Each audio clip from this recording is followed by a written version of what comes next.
Alright, is this on? Hope it is. Hello there, listeners of my dear Hazelthorn's podcast. Some of you might be wondering, how am I getting through the tedious task of unpacking all these boxes in Darkstead? Especially since some of them do not want to be opened. Well, I've been listening to this new show called Dragon Shanty, a fantasy audio drama just brimming with found family, music, and what it means to be magical. It's told by two retired bards whose love has stood the test of time as they read to you by the crackling fire. And, well, speaking of fire, I should probably tend to something. Toodaloo, listeners. Be sure to stick around after this message for Dragon Shanty's brand new trailer, followed by their first episode. Love you, Hazel, and Julia, and Addison. Chat soon, y'all. Well, then why don't we get started with a little song? Stop cleaning out your ears and pay attention. Are you a dragon? Look out for each other. Conroy, dear, why are there bards on my You ship? have gold and a dragon now, and there are people who will want to take them from you. I smell your fear. Don't be dramatic. The scary parts of you still deserve love. Welcome aboard the Gravekeeper. You sure you're okay breaking the rules with me? Behave. You are trouble. And you still haven't had enough of me. What are you, exes? The spyglass? Stowaways, eh? Show yourself. I do not deserve this. You're fiery for a If you want to learn, watch. I teach by example. Your most prized possession is your testimony. Dragon Shanty is a musical, high-seas fantasy audio drama where you play the most important character. Cozy in as two retired bards regale you fireside with the story of how they came to be the Lighthouse Keepers. Available wherever you get your podcasts or at dragonshanty.com.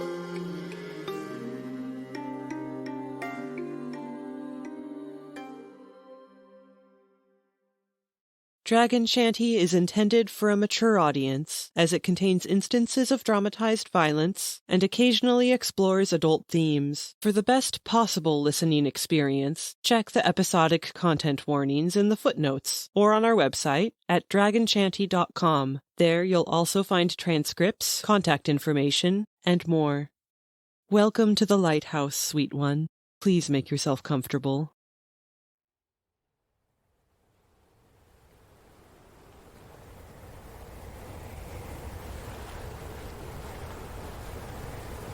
Chapter 1. Testimony.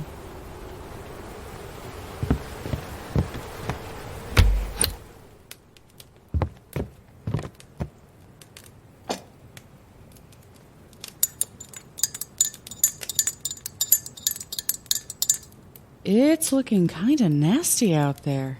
Well, the beacon feels strong tonight. Probably because we had an extra pair of hands helping us today. Now, how is that? Not too tight anywhere, I hope? Oh, good. Here's your water. And a little something sweet. Auntie Zell, this close to bedtime. Oh, come on. Don't be such an old fuddy-duddy. Let's stay up for a while. Enjoy our guest while we can. And don't you worry your pretty little head. There's one here for you, too. Where are you pulling these from?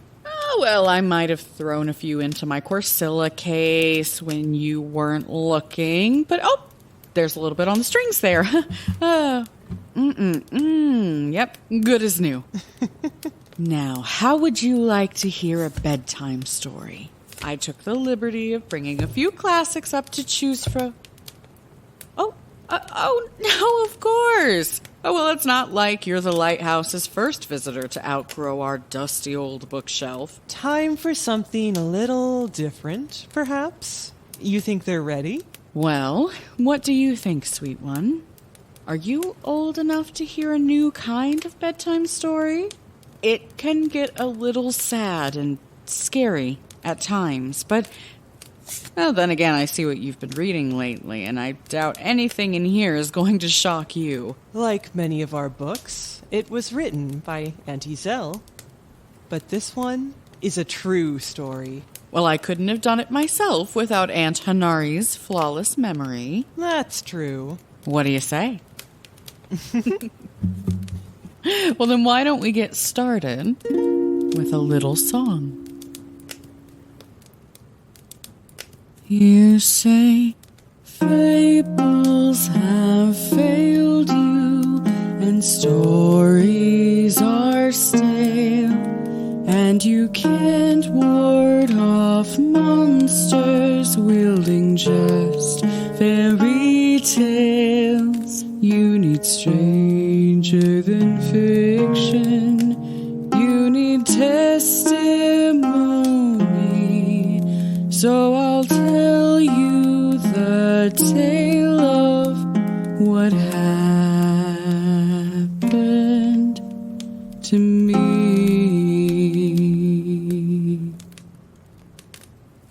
A long, long time ago. You stop that. Fine. 30 or so years ago, I was 23 years old and training up as a sailor. The distant lands and the sea bridging them felt destined to be in the story of my life, and I intended to receive its abundance by, well, my plan was to join a fishing ship and shuck oysters for room and board. You're still the best shucker I ever did meet. Oh, stop. But then, on a morning misted in quietly drenching rain, while trudging casually late to my sailing lesson, I spotted a feathered creature crumpled in the clover. And I'd just walked off the family farm, so I figured surely one of our chickens had been thieved into the fields by a hungry predator. But then I heard it, a little warning cry, nesting on the intersection of a seagull's seeking caw and a toad clicking its throat. Admittedly, I was reckless in approaching him.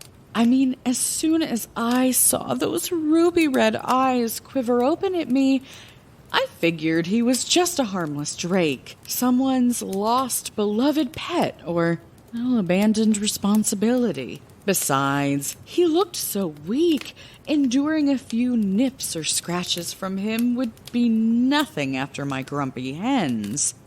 Oh, take it easy. It's gonna be okay, I cooed, grabbing the sail my Mama Lilia had made for me at... Oh, hold on. Okay. This sail. She spent hours beating and weaving flax fibers into the most immaculate linen, sturdier than any coat she'd ever fashioned. Oh, it was a beautiful sailcloth. And I folded it to a size that felt familiar for chicken wrangling. Right foot forward, planted with a little mortar and pestle swish, I crouched. Okay, little buddy, I'm so sorry about this. I just want to help you. All right. Okay, let's go. Let's do this. 1, 2. Gotcha. Oh, why not count to 3? Well, because my chickens had learned to count at some point, and it had just become habit. I compressed his light frame to my chest. Now, what would I do with him?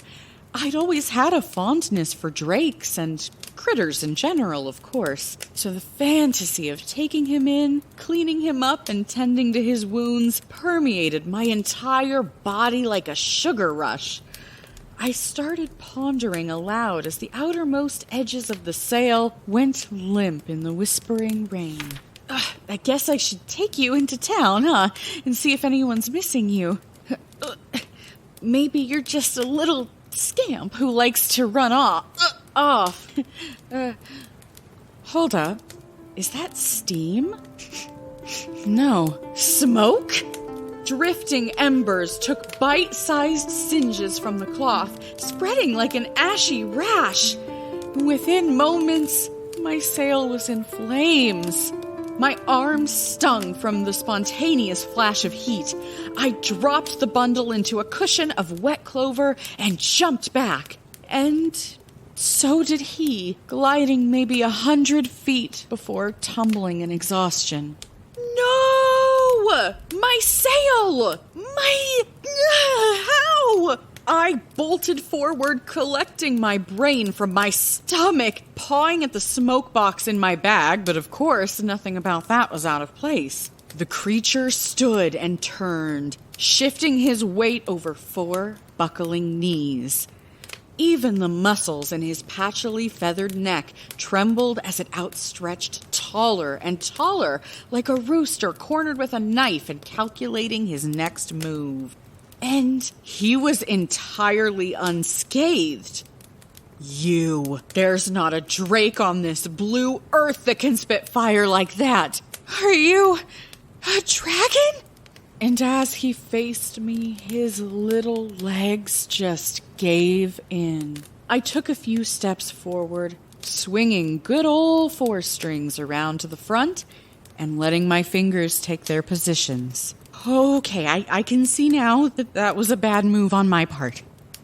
I'm really sorry. Also, I'm really sorry for what I'm about to do. And what I did was, I played a lullaby.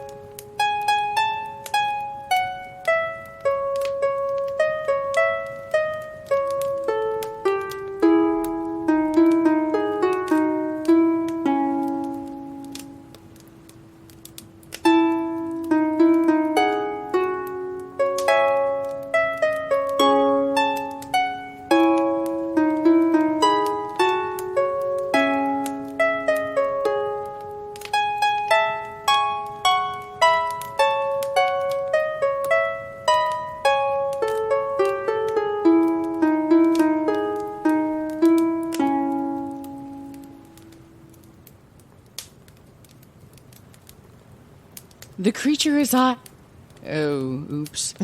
Silly woman. Wakey, wakey. Are you... Oh, good.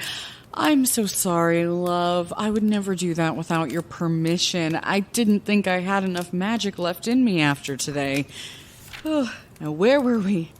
The creature's eyelids softened as he stumbled into a magically slumberous trance. After briefly grieving my sailcloth, I swaddled the dragon up with it and ran towards town. Well, even in my youth, I didn't exactly run, but nevertheless I made haste. And where would I take him? To my old pal, Dr. Edwick Penetaire. That's Antonari's brother. When I finally heard the hissing steam towers of Fatalwyn and entered the city gates, I allowed the relief to wash over me. Halt, Zalera. No! Damn guards! I mean, I couldn't tell you the name of the one who stomped me that day, but I was, well, let's just say I was well acquainted with the lot of them back then. I slowed, but didn't entirely halt. I really can't. I'm so sorry. It's a medical emergency. Zalera! I found a sick drake. Taking to Dr. Penetaire. I half lied. I'll be checking in with the doctor later. You best not be getting into trouble. He threatened after me, but, well, I didn't respond to that. How would I even begin? Finally, I reached a clay building taller than wide, lush hedges of fern under the windows. I impatiently danced with my legs bending in tandem, checking on the dragon every few seconds. A sign read, "The doctor is in an appointment." Come on, Edwick, I muttered, keeping an eye on the bard's clock tower. Eventually, it confirmed that I'd been waiting longer than Edwick's rigid scheduling allowed for a patient. I peered through a gap between drawn curtains. The flasks were bubbling and candles lit, but nobody in sight. So I flipped the sign, let myself in, and locked the door behind me. Oh, Aunt Hanari, would you be a dear and speak for your brother for me? Ooh, gladly. From upstairs, a voice well practiced in hospitality rang out. The clinic is closed. Please leave your name and address in the book by the door if you need an appointment. Apologies. Thank you. It's me! Oh, well, in that case, I already know where you live. Apologies. Thank you. It's urgent and very medical. Just a moment. He relinquished, appearing at the top of the stairs a few minutes later, his amber hair and mustache dripping water onto old Freema, his Drake of over a decade. She was weary those days, practically melted around his shoulders, but she still managed to slowly rear her head at the bundle in my arms. In an appointment, huh? I appointed myself a morning bath. He quipped, then leaned into his trademark sympathy. Oh, another chicken. Yeah, right? That's what I thought. I began. Then I told Edwick everything that happened in surely excruciating detail. Even then, she couldn't help it. All right. You'll get your turn soon enough. Edwick was understandably skeptical that I had found a true dragon, but old Freema, she knew. Moving more in that moment than I'd seen her attempt in years. The old Drake rose up, clutched Edwick's shoulders with her long claws, and began to shriek at me. My magic had nothing on Freema's warning cries, and when I looked back down at the dragon, his eyelids were trembling open like seismic rifts. Edwick? Freema? No! What has gotten into you? He rushed with her to the other side of the lab. Don't worry, Zell. As the doctor lunged for a tranquilizer, the patient locked eyes with old Freema from across the room. Rather than matching her territorial posture, he submitted a squeak of weak submission. Old Freema made one final grunt, seemingly feeling accomplished, and wrapped herself around Edwick, who was hastening back with a huge needle. Oh, I don't think he has the energy for any more mischief. I winced. Maybe we don't need that. Edwick shook his head and jabbed the needle sagely into the dragon's neck. He'll be much more comfortable while I examine him. Trust me. Besides, if an unmanaged fire were to break out in here, it would likely trigger an explosion and decimate 2 city blocks. So, anyway, you really just found him alone? He tried not to sound accusatory, I could tell, but it still seeped through the cracks of all the times I'd disappointed him. Yes, Edwick, I would never just take some bard's baby like that. This isn't a baby, Zell. If you're right, he's a dangerous predator who needs to be in the hands of someone trained to socialize and to care for him. Right, like Hanari. Certainly a bard. Of course, Hanari's hands are, quite full with Finnegan, but yes, we can both agree that he should be taken to the clock tower, right? Right. Oh, I'm glad to hear she writes to you. Edwick slid a wide metal tool into the tranquilized creature's throat. On the end protruding from his mouth was a scope through which Edwick would confirm what I knew to be true. Incredible! Tell me, what is it? What, can I see? I can't believe it. Does he have like one of those fire danglies? Edwick stepped aside, speechlessly gawking at me. And as I looked through the scope, I saw it. Red and partially opaque, undulating, veins glowing like magma just below the surface. I knew from the moment he set my sail on fire, but now I really knew. My serendipity was scientifically validated, and the slight chance that I was losing my grip on reality faded. It's humbling, really, how the smallest seed of doubt in yourself feels like 1,000,000 pounds when finally lifted. I'll just go grab my coat and a few supplies. We went into town.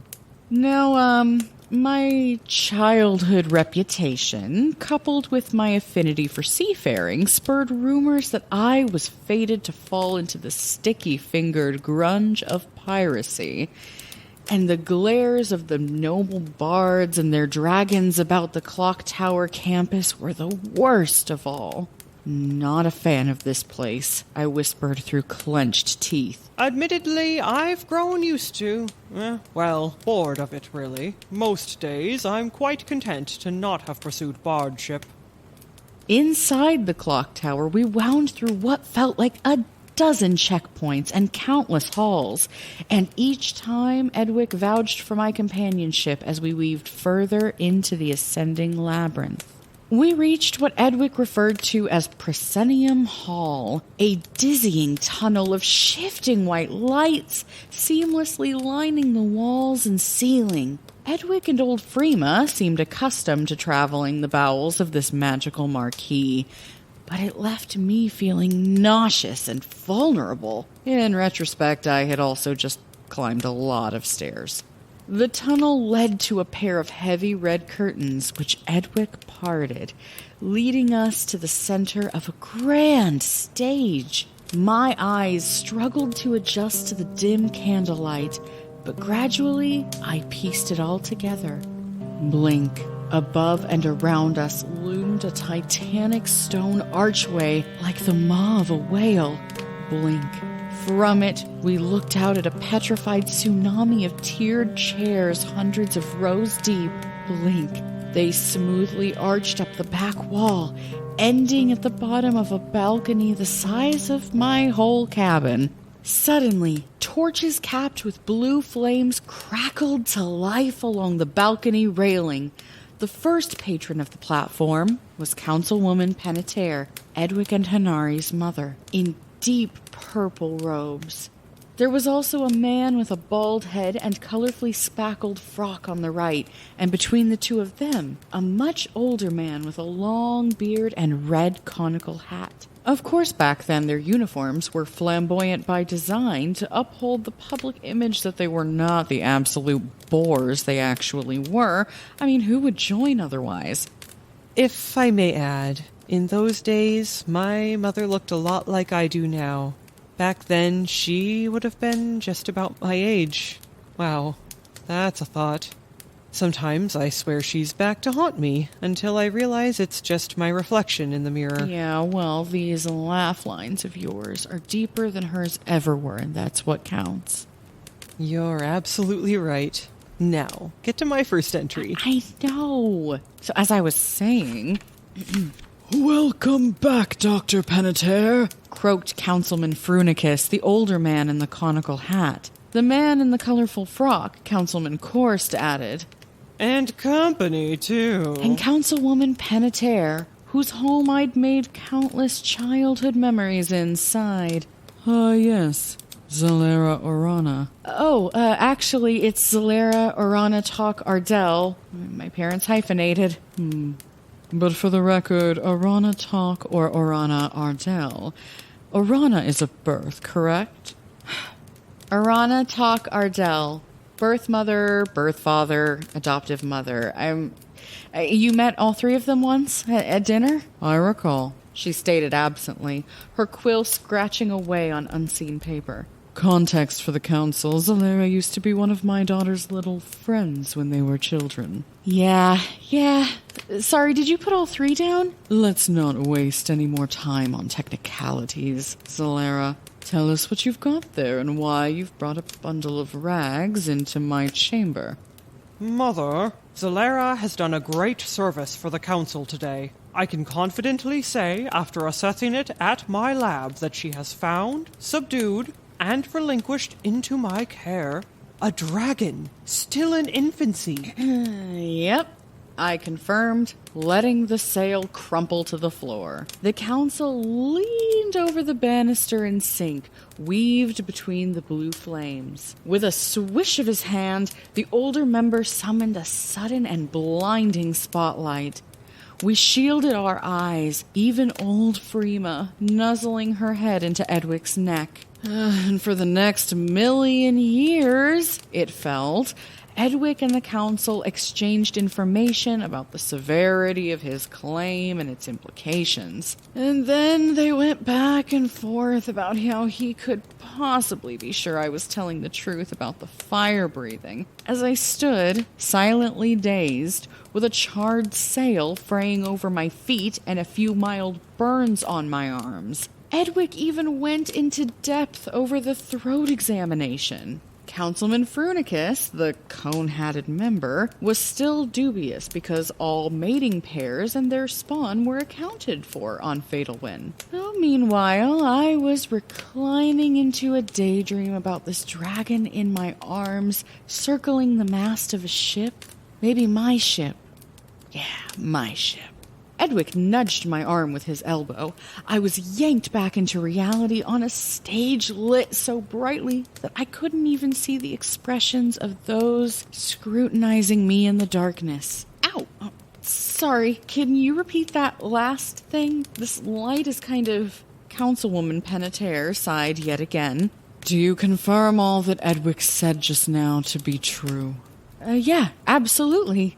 Perfect. Well, in that case, we will now convene privately. Please excuse us. The spotlight died. Sighs of relief. Through the popping, streaming stars of our recovering vision, we waited for the council to retreat behind their partition. The moment they were out of earshot, Edwick whispered, It's not too late, Sel. You don't have to do this. You can say no. Oh, wait, I don't have to do what? We were just... Were you not paying attention? Edwick stared into my eyes, racking his diagnostic mind. Well, in my defense, For some reason, I can't think when my eyes are being scorched. The councilmen are prepared to receive the dragon and send him off with newly trained bards. But Mother, Councilwoman Penetaire, interjected. She claims to have a better plan which would involve you taking him under your wing as an honorary. That makes no sense. I have no training. I've never even had a drake of my own. Agreed. I don't know what she's thinking. Don't worry. The others don't think you're well suited. Well, that stung a bit. and yet When the council returned, stoic and collected, Councilwoman Penetaire asked, So, Zalera, what name will you give to him? The floor seemed to tilt beneath me. Fantasizing is one thing, but suddenly the insecurities I felt about caring for another intelligent creature, being responsible for whether he grew up to be refined and helpful or ravenously selfish, it suddenly felt so real, so impossible. And yet, so many had done it before me, and surely not every bard was as good as I was with animals, so I could totally manage it, right? I took a deep breath and looked down at him, my smile trembling. Well, if I have to pick right now, I'd call him Gull. Councilwoman Penetaire rubbed her temples. Is it because he looks like a seagull, Zalera? Oh, well, I couldn't let her have that satisfaction, now could I? Actually, I'd name him after Captain Gulliver, Elderwing, a famous sailor from the homeland of my father's people. Captain Elderwing, you say?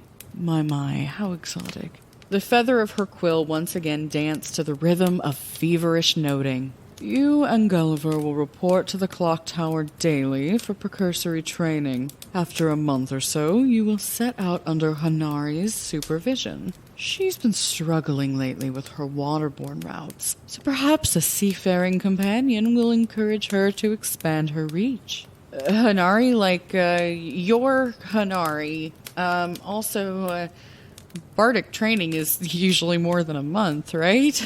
For the first month, we'll teach you what you need to embark on your pilgrimage under Hanari's guidance. Your training will be mostly abroad, but in the meantime, you can repay our flexibility by studying hard and proving yourself. Oh, okay, thank you.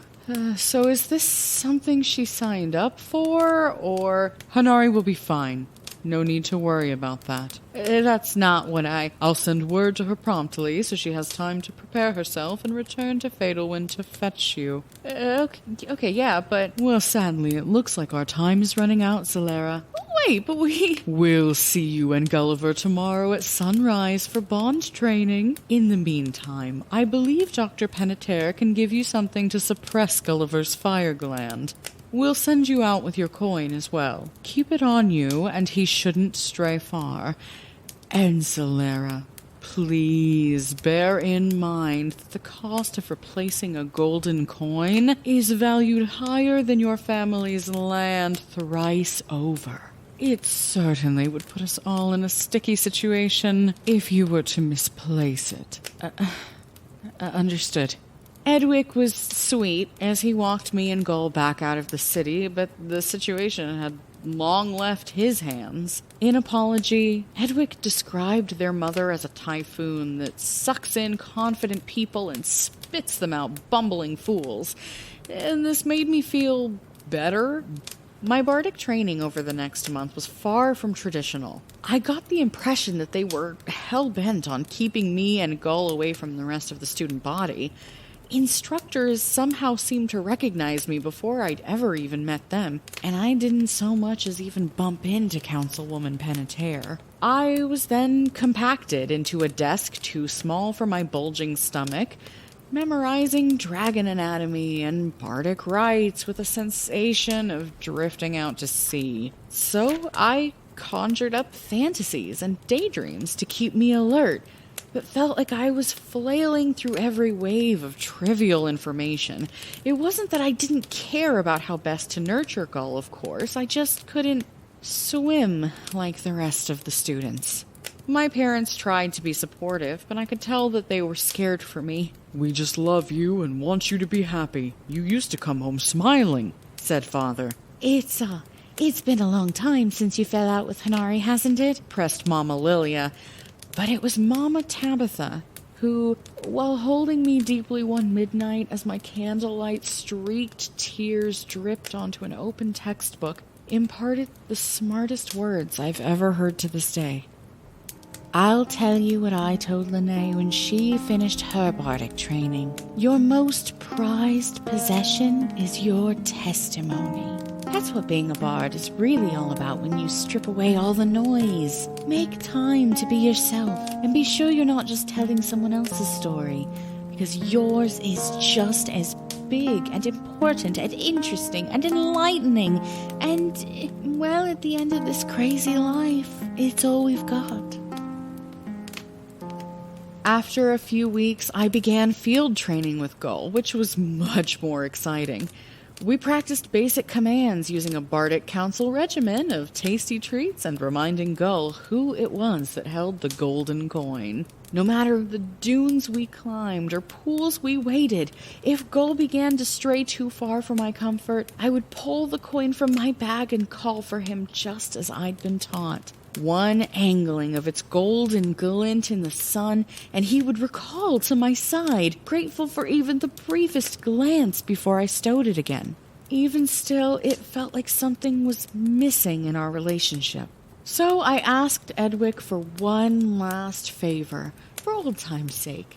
A letter on my behalf to the Bardic Council validating a fake illness that would keep me out of training just for a few days. Of course, the workload was unbearable when I returned, but I was so close to leaving Clover Isle for the first time in my life, I took the hit. Those precious few days were spent showing Gull the scenes of my earliest chapters. We had 3 meals a day with my family, hiked through the clover fields, and walked for hours along empty beaches. My favorite memory was a particular sunset evening. The tide pulled back to the sea, and in its wake, a still mirror of water settled over the sand. Wind caught trembling sea foam which coasted across the water in a mimicry of the clouds across the saturated sky. And when Gull was nervous of the billowing foam, I showed him how to squish and kick it, to laugh while testing the limits of new things when they cross your path. We returned to my cabin, a couple of absolute messes from all of our splashing, and snuggled up next to the stove. These are the moments I want in my testimony, I sighed, picking up my Corsilla, releasing everything inside of me in this moment of vulnerability. What came out was a song for Aunt Hanari, one I was due to write before my initiation as a bard, but we'll get to that soon enough. My final night on the farm came, and after a farewell dinner with my folks, I whispered to Gull, "There's one more thing I want to show you before we leave." We took a detour past the barn and into a pine grove, following the rocky incline to a seaside cliff. Crowning the scene was a crumbling old well which offered no water, but what it did offer was invaluable. A place to store my secrets. I stepped into a milk pail secured from the top by some chain and the thickest rope I could braid. Gull was hesitant to follow, so I flashed the coin and said, "I won't force you into a hole with me, but I know you don't want to lose sight of this. So, it's up to you," and lowered myself deep, deep, deep into the earth. He weighed his options, then reluctantly fluttered down after me. I tried to comfort him by mentioning that I'd been down here hundreds of times, and neither the clusters of bats nor dripping echoes were anything to be feared. And to be honest with you, buddy, I don't know where the deeper passages lead. Nobody really knows about this place, so getting lost down here would be bad news. I dropped to my hands and knees, leading him from crawl space to sprawling cavern, and announced, "This is my treasure room. Come on in. Let's see, first things first. This is the old pirate skeleton, which has always been here as far as I know. See how he's still holding an old bardic coin? Well, I've always been a little too squicked out, curses and all that, but now, yeah, we're gonna go ahead and take that. I mean, you heard what Hanari's mom said about the... No, wait, actually, nope, you were asleep. Anyway, it's not like this guy's using it. Gull was just as awestruck by the new coin as the old, but once they were both tucked away, his big red eyes flickered across the shelved walls.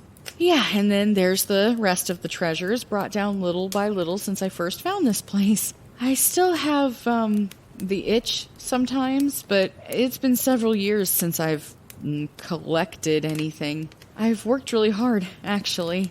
I hope Hanari sees that. Oh, aha!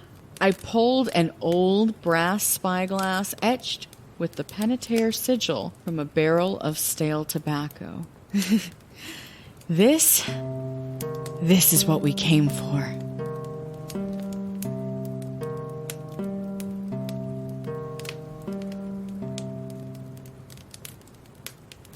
Oh, look, Zell. Oh no! How much did they miss? I think it just happened. Now don't you go waking them up again. Oh, no, of course not. I mean, this rest was their choice. Now, how about us? We did say we'd take them out early to find the good seashells. Oh, that's an excellent point. I guess let's put this fire out. Good night, sweet one. We're glad you're here. We love you. So much.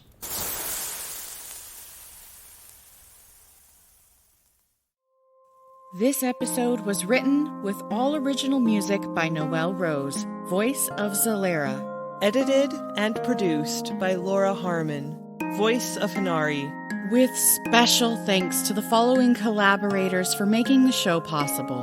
The production team at CaFoW Media, whose information can be found in the footnotes or on our website.